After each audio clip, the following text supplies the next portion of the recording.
प्रभात exam के current affairs bulletin में आपका स्वागत है। मेरा नाम है दीपाली शर्मा। अगले आधे घंटे में आपके पास होंगी देश और विदेश के वे सभी करंट अफेयर्स जो परीक्षा की दृष्टि से महत्वपूर्ण है। चलिए शुरुआत करते हैं आज के बुलेटिन की। विश्व पर्यावरण दिवस के अवसर पर अपने भाषण के दौरान पीएम मोदी ने हरित रोजगार यानी ग्रीन जॉब्स पैदा करने के भारत के प्रयासों पर प्रकाश डाला। आपको बता दें, हरित रोजगार पृथ्वी ग्रह पर प्रत्यक्ष रूप से सकारात्मक प्रभाव डालने और समग्र पर्यावरण कल्याण में योगदान करने वाली नौकरियों का एक वर्ग होता है। इसका उद्देश्य आर्थिक क्षेत्र के नकारात्मक पर्यावरणीय प्रभाव को कम करना और कम कार्बन वाली अर्थव्यवस्था बनाने की प्रक्रिया को आगे बढ़ाना है। इन रोजगार में अक्षय ऊर्जा संसाधनों का संरक्षण, ऊर्जा कुशल संसाधनों को सुनिश्चित करने वाली नौकरियों को शामिल किया जाता है। भारत के लिए ग्रीन जॉब्स देश के लिए बेहद उपयोगी साबित हो सकती है, क्योंकि इनमें अक्षय ऊर्जा, अपशिष्ट प्रबंधन, हरित परिवहन और शहरी खेती जैसी क्षेत्र में प्रकाशित कार्यबल को रोजगार देने की काफी संभावनाएं हैं। पर्यावरण प्रदर्शन सूचकांक यानी EPI 2022 की 180 देशों की लिस्ट में भारत सबसे नीचे स्थान पर पहुंच गया है। भारत का ये EPI स्कोर चिंता की बात है।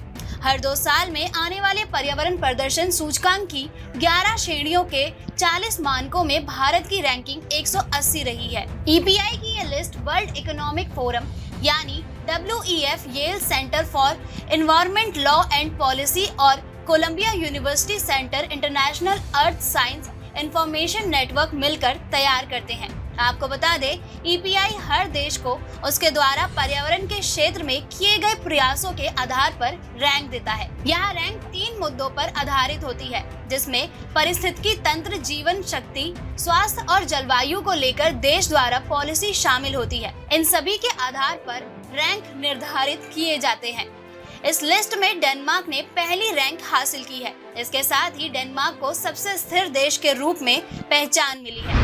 विश्व पर्यावरण दिवस के अवसर पर भारत द्वारा पर्यावरण के लिए जीवन शैली आंदोलन की शुरुआत की गई। लाइफ की अवधारणा 2021 में ग्लासगो में COP26 के दौरान प्रधानमंत्री मोदी द्वारा प्रस्तुत की गई थी।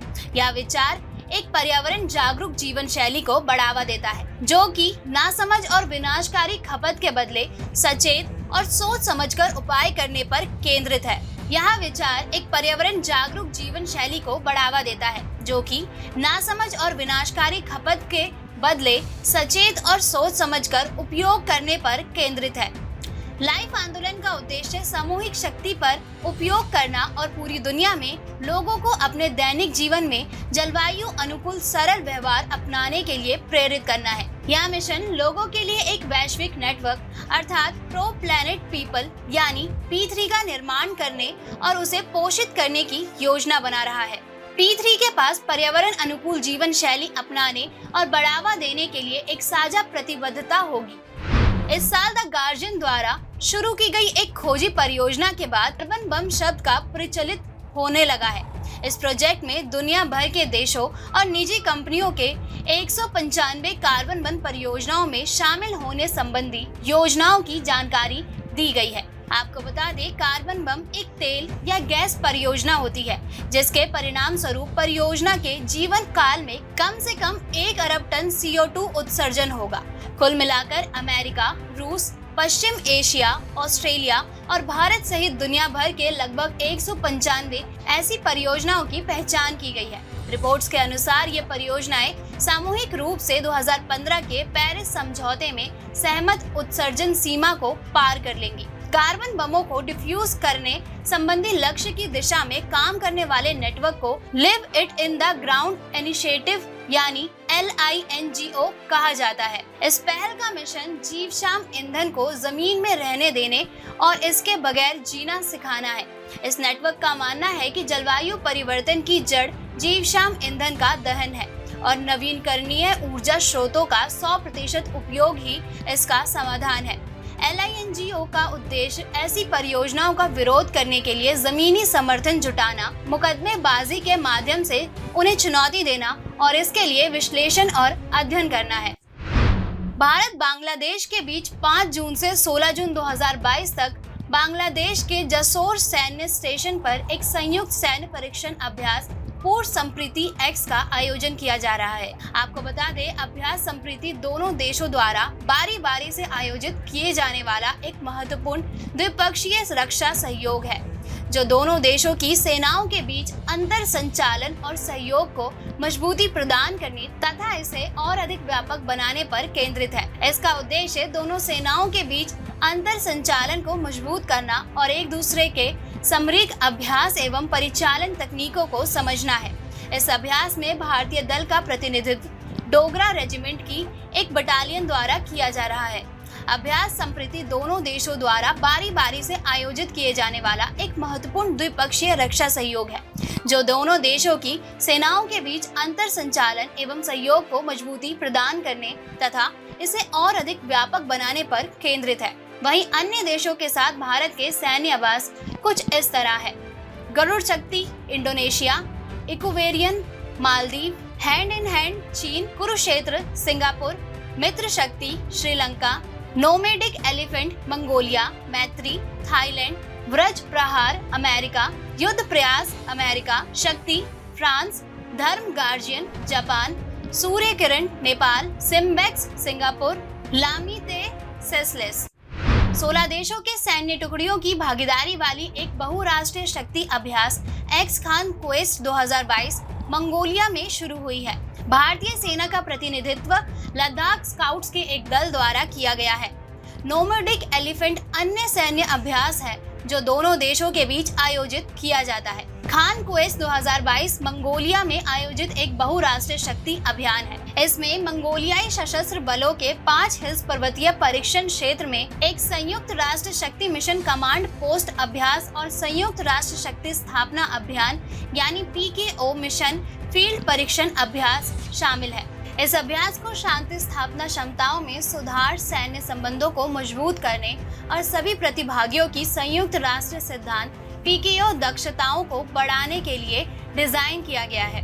वर्ष 2008 का सिद्धांत इसकी पुनः पुष्टि करता है और एक समकालीन समझ प्रदान करता है कि कैसे संयुक्त राष्ट्र के 3 बुनियादी शक्ति सिद्धांतों को लागू कर सकते हैं, अर्थात आत्मरक्षा और जनादेश की रक्षा को छोड़कर सहमति, निष्पक्षता और बल का उपयोग न करना।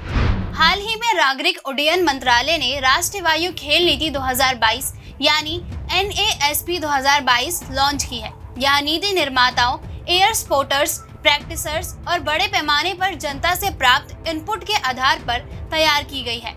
साथ ही बुनियादी ढांचे, उपकरण, प्रशिक्षकों एवं सेवाओं की अच्छी गुणवत्ता की स्थापना सुनिश्चित करेगी। आपको बता दें, NASP 2022 भारत में एक सुरक्षित, किफायती, सुलभ, आनंददायक और टिकाऊ वायु खेल परिस्थितिकी तंत्र प्रदान करके वर्ष 2030 तक भारत को शीर्ष खेल राष्ट्रों में से एक बनाने की दृष्टि रखती है।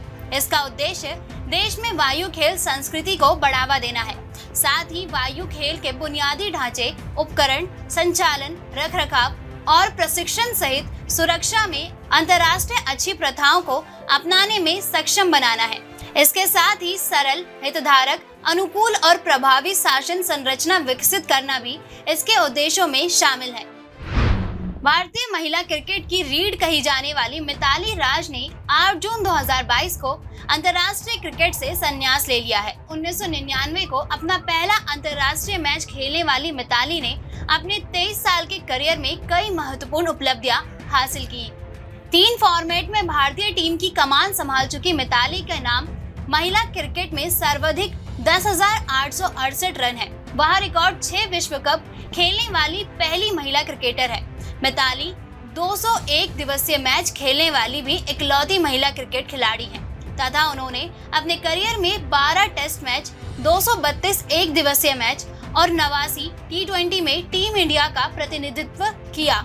उन्होंने एक दिवसीय क्रिकेट में 7 शतक और 64 अर्धशतकों के साथ 7,805 रन, जबकि टेस्ट मैचों में 1 शतक एवं 4 अर्धशतकों के साथ 699 रन तथा T20 क्रिकेट मैच में 17 अर्धशतकों के साथ 2,364 रन बनाए हैं।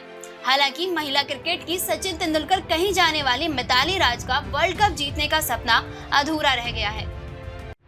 फ्रेंच ओपन टेनिस प्रतियोगिता के पुरुष सिंगल के फाइनल में स्पेन के राफेल नाडाल ने नॉर्वे के कास्पर रूड को 6-3, 6-3, 6-0 से हराकर टूर्नामेंट का 14वां एकल खिताब जीत लिया है। इस जीत के साथ 36 वर्षीय नाडाल रोलैंड गैरेस में खिताब जीतने वाले अब तक के सबसे अधिक आयु के खिलाड़ी बन गए हैं। यह उनका 22वें ग्रैंड स्लैम खिताब है।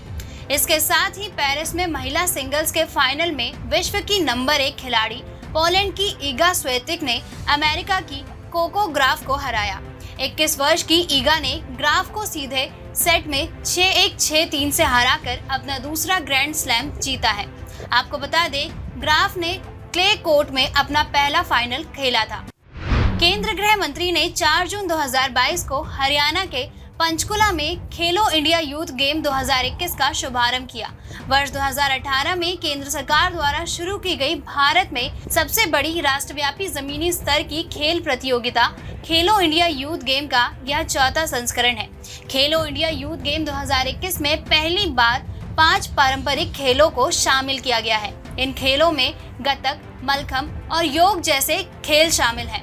कुल मिलाकर 2262 लड़कियों सहित 4700 एथलीट्स 25 खेलों में 269 स्वर्ण, 269 रजत और 358 कांस्य पदकों के लिए प्रतिस्पर्धा में हिस्सा लेंगे, जो 4 जून से 13 जून तक चलेगी। खेलो इंडिया यूथ गेम 2021 के 4थे संस्करण में देश भर में लगभग 8500 खिलाड़ियों, कोच और सहयोगी स्टाफ भाग ले रहे हैं।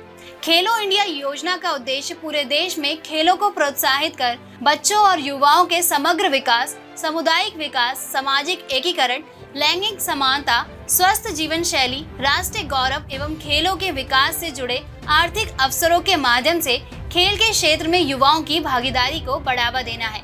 इस योजना के अंतर्गत विभिन्न स्तरों पर प्राथमिकता वाले खेलों में पहचान बनाने वाले प्रतिभाशाली खिलाड़ियों को 8 वर्षों तक के लिए प्रति वर्ष 5 लाख रुपए की वार्षिक वित्तीय सहायता प्रदान की जाती है।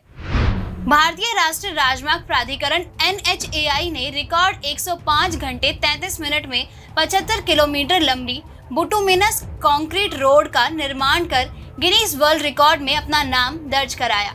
3 जून 2022 से शुरू हुए इस कार्य के संपन्न होने पर केंद्रीय परिवहन मंत्री नितिन गडकरी ने प्राधिकरण, इंजीनियरों, ठेकेदारों और मजदूरों के दल को बधाई दी। महाराष्ट्र के पश्चिम विदर्भ में अमरावती और अकोला के बीच NH-53 सेक्शन पर सिंगल लेन की यह परियोजना आजादी का अमृत महोत्सव के तहत पूरी की गई।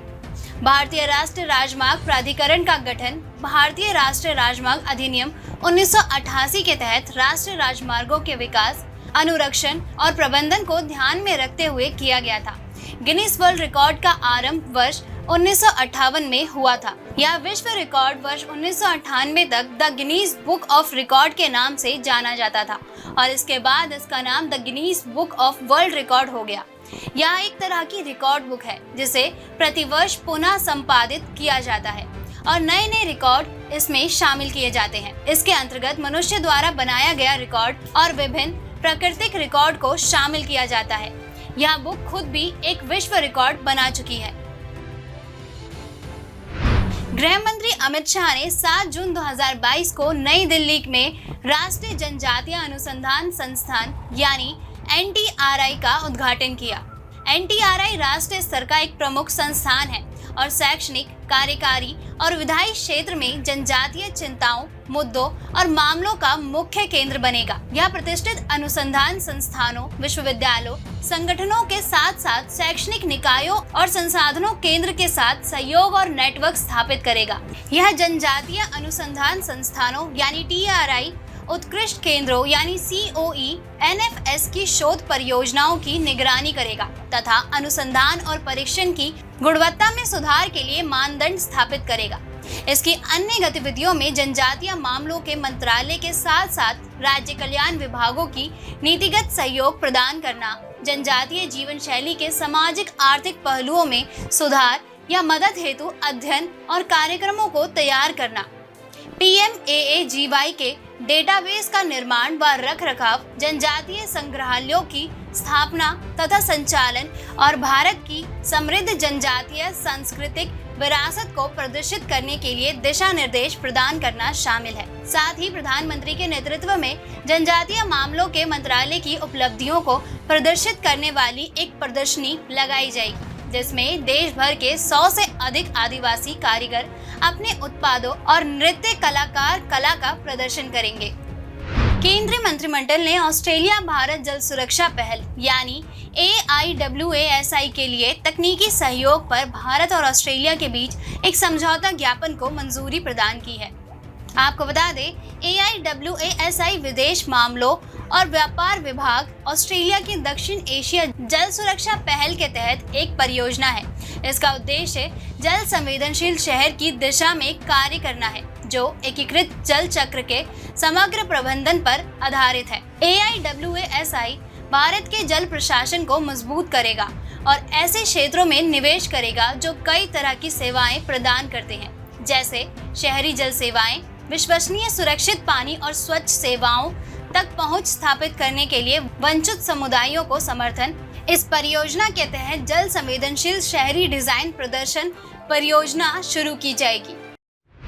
विश्व खाद्य सुरक्षा दिवस के अवसर पर केंद्रीय स्वास्थ्य मंत्री ने खाद्य सुरक्षा के 5 मापदंडों पर राज्यों के प्रदर्शन को मापने के लिए भारतीय खाद्य सुरक्षा और मानक प्राधिकरण यानी FSSAI का चौथा राज्य खाद्य सुरक्षा सूचकांक यानी SFSI जारी किया। आपको बता दें, राज्य खाद्य सुरक्षा सूचकांक की शुरुआत वर्ष 2018 से 2019 से देश में खाद्य सुरक्षा पारिस्थितिकी तंत्र में प्रतिस्पर्धी सकारात्मक बदलाव लाने के उद्देश्य से की गई थी। खाद्य सुरक्षा के 5 महत्वपूर्ण मापदंडों पर राज्यों के प्रदर्शन को मापने के लिए FSSAI द्वारा यह सूचकांक विकसित किया गया है। मापदंडों में मानव संसाधन और संस्थागत डेटा अनुपालन, खाद्य परीक्षण, बुनियादी ढांचा और निगरानी, परीक्षण एवं क्षमता निर्माण तथा उपभोक्ता अधिकारिकता शामिल है।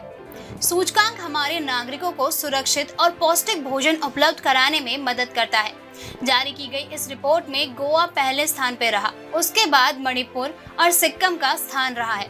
वहीं केंद्र शासित प्रदेशों में जम्मू कश्मीर, दिल्ली और चंडीगढ़ ने क्रमशः पहला, दूसरा और तीसरा स्थान प्राप्त किया है। प्रधानमंत्री ने 9 जून को नई दिल्ली के प्रगति मैदान में बायोटेक स्टार्टअप प्रदर्शनी 2022 का उद्घाटन किया। इस 2 दिवसीय प्रदर्शनी का आयोजन जैव प्रौद्योगिकी विभाग और जैव प्रौद्योगिकी अनुसंधान सहायता परिषद की तरफ से किया गया। परिषद के 10 वर्ष पूरे होने के उपलक्ष्य में आयोजित प्रदर्शनी की थीम है बायोटेक स्टार्टअप नवाचार आत्मनिर्भर भारत के लिए रखा गया। यह प्रदर्शनी उद्यमियों, निवेशकों, उद्योगपतियों, वैज्ञानिकों, अनुसंधानकर्ताओं, विनिर्माताओं, नियामकों और सरकारी कर्मियों को एक मंच पर लेकर आई। इस प्रदर्शनी में लगभग 300 स्टॉल लगाए गए, जिसमें स्वास्थ्य देखभाल, जेनोमिक्स, जैव फार्मा, कृषि, औद्योगिक जैव प्रौद्योगिकी, कचरे से संपदा, स्वच्छ ऊर्जा जैसे विभिन्न क्षेत्रों में जैव प्रौद्योगिकी के अनुप्रयोगों को प्रदर्शित किया गया। जैव प्रौद्योगिकी वह तकनीक है जो विभिन्न उत्पादों को विकसित करने या बनाने के लिए जैविक प्रणालियों, जातियों, जीवों या इसके कुछ हिस्सों का उपयोग करती है। जैव प्रौद्योगिकी के अनुप्रयोगों में रोग की चिकित्सा, निदान, आनुवंशिक रूप से संशोधित फसलें, प्रसंस्कृत खाद, बायोरेमेडिएशन, अपशिष्ट उपचार और ऊर्जा उत्पादन आदि शामिल है। राष्ट्रपति रामनाथ कोविंद ने 7 जून को नई दिल्ली में राष्ट्रपति भवन में विजिटर कॉन्फ्रेंस 2022 की मेजबानी की। इस अवसर पर राष्ट्रपति अनुसंधान और प्रौद्योगिकी विकास की विभिन्न श्रेणियों में विजिटर अवार्ड 2022 प्रदान किए गए। 2 दिवसीय इस सम्मेलन में विभिन्न विषयों पर विचार विमर्श किया गया और प्रस्तुतियां दी गई। विचार विमर्श में उच्च शिक्षण संस्थानों की अंतर्राष्ट्रीय रैंकिंग, शिक्षा उद्योग और नीति निर्माताओं तथा शिक्षा एवं अनुसंधान के बीच समन्वय जैसे विषय शामिल थे। राष्ट्रपति 161 केंद्रीय उच्च शिक्षण संस्थानों के विजिटर हैं। इन संस्थानों के मुख्य के अलावा शिक्षा और कौशल विकास के मंत्रियों ने भी इस सम्मेलन में भाग लिया। 8 जून 2022 को सम्मेलन में अकादमिक, उद्योग और नीति निर्माताओं के बीच सहयोग, एकीकृत स्कूल, उच्च और व्यावसायिक शिक्षा, उभरती और विघटनकारी प्रौद्योगिकियों के क्षेत्र में शिक्षा एवं अनुसंधान जैसे विषय प्रमुख रूप से चर्चा के केंद्र बिंदु रहे। कोलकाता शहर में हाल के पुरातत्विक उत्खनन में ब्रिटिश प्रशासक जॉब चारनॉक द्वारा नगर की स्थापना के समय से सदियों पहले यहाँ मानव निवास के साक्ष्य मिले हैं। आपको बता दें, जॉब चारनॉक ईस्ट इंडिया कंपनी के एक अधिकारी थे। ऐतिहासिक रूप से उनके लिए वर्ष 1690 में कोलकाता शहर की स्थापना का श्रेय दिया जाता है। इस समय ईस्ट इंडिया कंपनी बंगाल में अपने व्यापार व्यवसाय को मजबूती से स्थापित कर रही थी। 14वीं और 16वीं शताब्दी के बीच यह क्षेत्र मुगलों के अंतर्गत बंगाल सल्तनत के शासन के अधीन था। आपको बता दें, जॉब चारनॉक द्वारा कोलकाता शहर की स्थापना किए जाने के विचार को चुनौती दी जाती रही है और 2003 में कलकत्ता उच्च न्यायालय ने घोषणा की कि चारनॉक को कोलकाता का संस्थापक नहीं माना जाना चाहिए। अदालत ने सरकार को सभी पाठ्य पुस्तकों और शहर की स्थापना के इतिहास संबंधी आधिकारिक दस्तावेजों से जॉब चारनॉक का नाम हटाने का आदेश दिया था। अदालत के अनुसार इस क्षेत्र में चारनॉक द्वारा अपनी बस्ती स्थापित करने से बहुत पहले एक अत्यधिक सभ्य समाज और एक महत्वपूर्ण व्यापारिक केंद्र मौजूद था। इस स्थान का उल्लेख विप्रदास पिपलाई के मनसा मंगला और अबुल फजल की आईने अकबरी में भी मिलता है। हर साल होने वाली अमरनाथ यात्रा के बाद खीर भवानी मेला कश्मीर में हिंदुओं का सबसे बड़ा समारोह या त्योहार है। कश्मीरी हिंदू, जिन्हें स्थायी रूप से पंडित के नाम से जाना जाता है, इस त्योहार को कश्मीर के माता खीर भवानी मंदिर में मनाते हैं। यह मंदिर देवी राज्ञा देवी को समर्पित है। पौराणिक कथाएं कहती हैं कि श्रीनगर जिले में तुलमुल्ला में निचार के पेड़ों के बीच स्थापित खीर भवानी मंदिर राज्ञा देवी का मंदिर है। रावण राज्ञा देवी का अनन्य भक्त था, लेकिन उसके दुष्कर्मों से देवी भी नाराज हो गई थी। इस तरह जब राम जी की वनवास की अवधि पूरी हुई तो उन्होंने हनुमान जी को देवी का मंदिर को स्थानांतरित करने के लिए कहा था। हनुमान जी मंदिर को तुलमुल्ला लेकर आए थे। वहीं इतिहास बताता है कि मूल मंदिर का निर्माण 1912 में महाराणा प्रताप सिंह ने करवाया था। बाद में महाराजा हरि सिंह ने इसका जीर्णोद्धार कराया। कश्मीरी हिंदुओं में अधिकांश इन्हें अपनी कुल देवी के तौर पर पूजते हैं। हाल ही में मध्य हिमाचल की यंकती कुटी घाटी में उत्तराखंड के सबसे पुराने ज्ञात हिमनदों का आगे बढ़ना देखा गया था। इसके भू आकृति विज्ञान मानचित्रण के माध्यम से वैज्ञानिक द्वारा पिछले 52,000 समुद्री समस्थानिक चरण 3 यानी MIS 3 के दौरान हुई 4 हिमनदीय घटनाओं की पहचान की गई है। MIS 3 शब्द का तात्पर्य तापमान में उतार चढ़ाव को दर्शाते हुए ऑक्सीजन आइसोटोप डेटा के माध्यम से पाई जाने वाले पृथ्वी के पूरे जलवायु काल के दौरान होने वाली बारी बारी से गर्मी और ठंडी अवधि से है। आपको बता दें, यह घाटी उत्तराखंड में अवस्थित है। यह तिब्बत की सीमा से पहले भारतीय क्षेत्र की आखिरी घाटी है। यह घाटी कुटी यांकटी नदी द्वारा निर्मित उत्तर से दक्षिण पूर्व अक्ष के साथ साथ चलती है। कुटी यांकटी नदी काली नदी के मुख्य जल स्रोतों में से एक है। काली नदी इस क्षेत्र में भारत और नेपाल के बीच की सीमा बनाती है। इस घाटी के मुख्य रूप से कुमाऊं के 4 भोटिया समुदायों में से एक ब्यासी जनजाति का प्रभुत्व है। इस क्षेत्र के अन्य भोटिया समुदाय जौहर, दमरिया और चौंडासी है। ऑस्ट्रेलिया और संयुक्त राज्य अमेरिका से प्राप्त 10 पूर्व अवशेष यानी मूर्तियां पिछले सप्ताह दिल्ली में तमिलनाडु सरकार को सौंपे गए थे। इसमें नृत्य करते बाल संत संबंदर की मूर्ति भी शामिल है। नृत्य मृदा में बाल संत संबंदर की यह प्रतिमा 12वीं शताब्दी के चोल वंश से संबंधित है। यह दक्षिण भारत के 3 प्रमुख संतों मुवार में से एक है।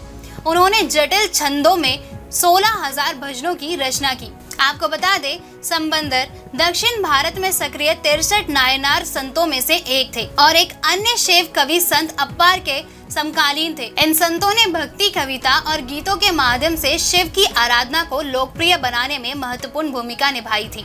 राष्ट्रीय पुरस्कार पोर्टल। केंद्र सरकार ने 9 जून 2022 को विभिन्न मंत्रालयों, विभागों और एजेंसियों के विभिन्न पुरस्कारों की नामांकन प्रक्रिया को पारदर्शी बनाने एवं जन भागीदारी सुनिश्चित करने के लिए राष्ट्रीय पुरस्कार पोर्टल की शुरुआत की है। इससे सभी पुरस्कारों को एक डिजिटल प्लेटफॉर्म के अंतर्गत एक साथ लाने के लिए विकसित किया गया है।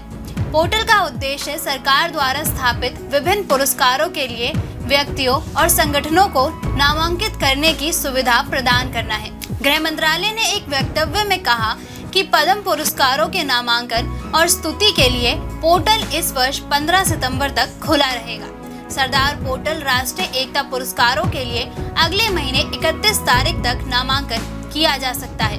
आपको बता दें, भारत सरकार ने देश की एकता और अखंडता के क्षेत्र में उत्कृष्ट योगदान के लिए सरदार वल्लभ भाई पटेल के नाम पर एक सर्वोच्च नागरिक पुरस्कार का गठन किया है।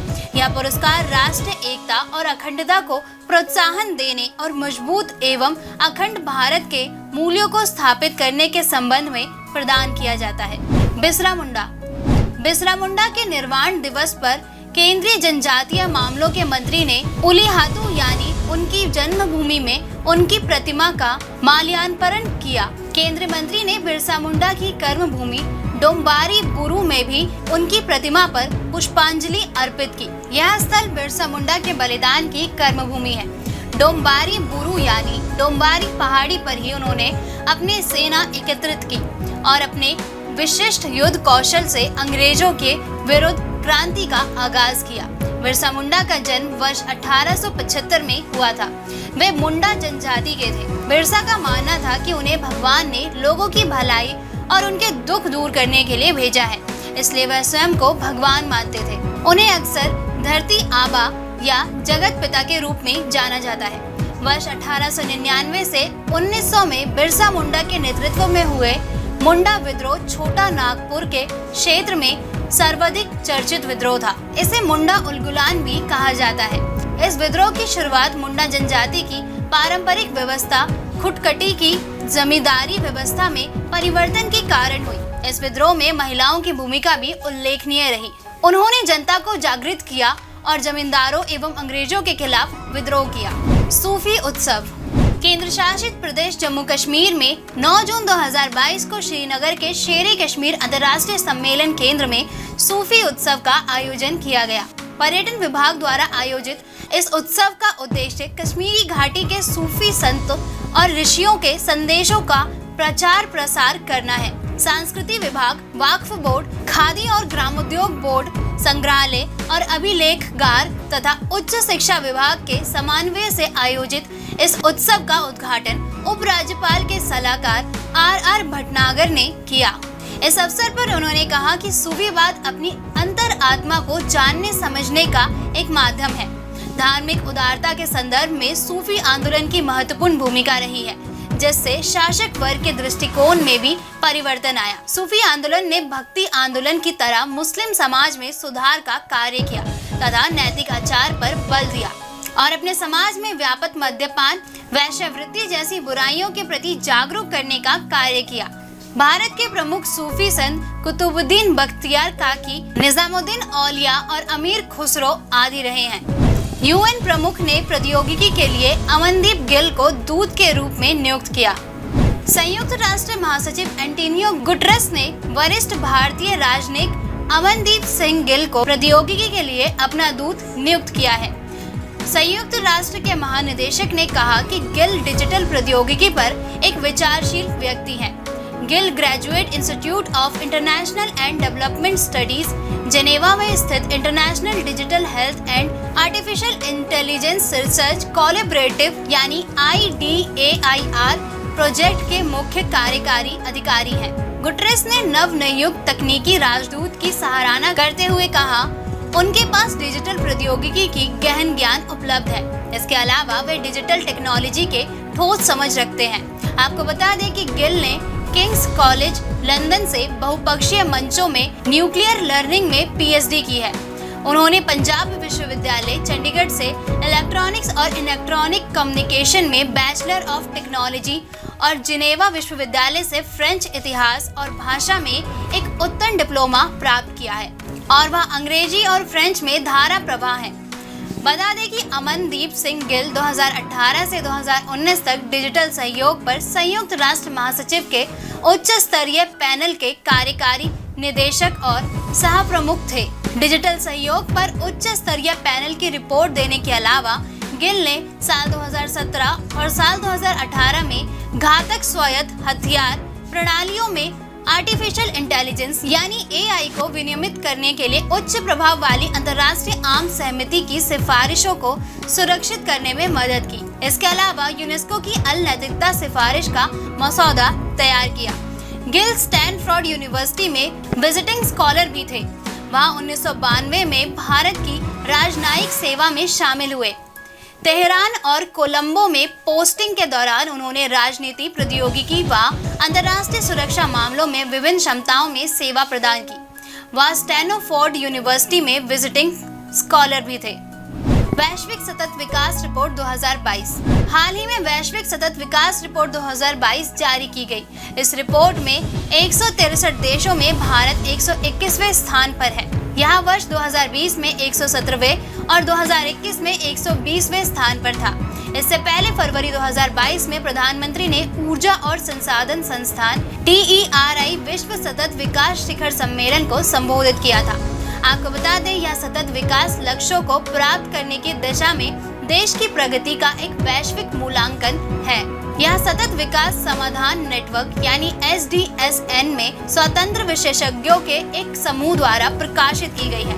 सतत विकास के क्षेत्र में व्यवहारिक समस्याओं के समाधान को बढ़ावा देने और सतत विकास लक्ष्यों यानी SDGs को लागू करने के लिए वैश्विक स्तर पर वैज्ञानिक और तकनीकी विशेषताएं जुटाने के लिए SDSN द्वारा इस वर्ष 2012 में शुरू किया गया था। इसे अपनाने के बाद SDSN अब राष्ट्रीय और अंतर्राष्ट्रीय स्तर पर SDG के कार्यान्वयन का समर्थन करने के लिए प्रतिबद्ध है। दोस्तों, आज के बुलेटिन में बस इतना ही। मिलते हैं अगले हफ्ते नए करंट अफेयर्स के साथ। देखते रहिए प्रभात एग्जाम। नमस्कार।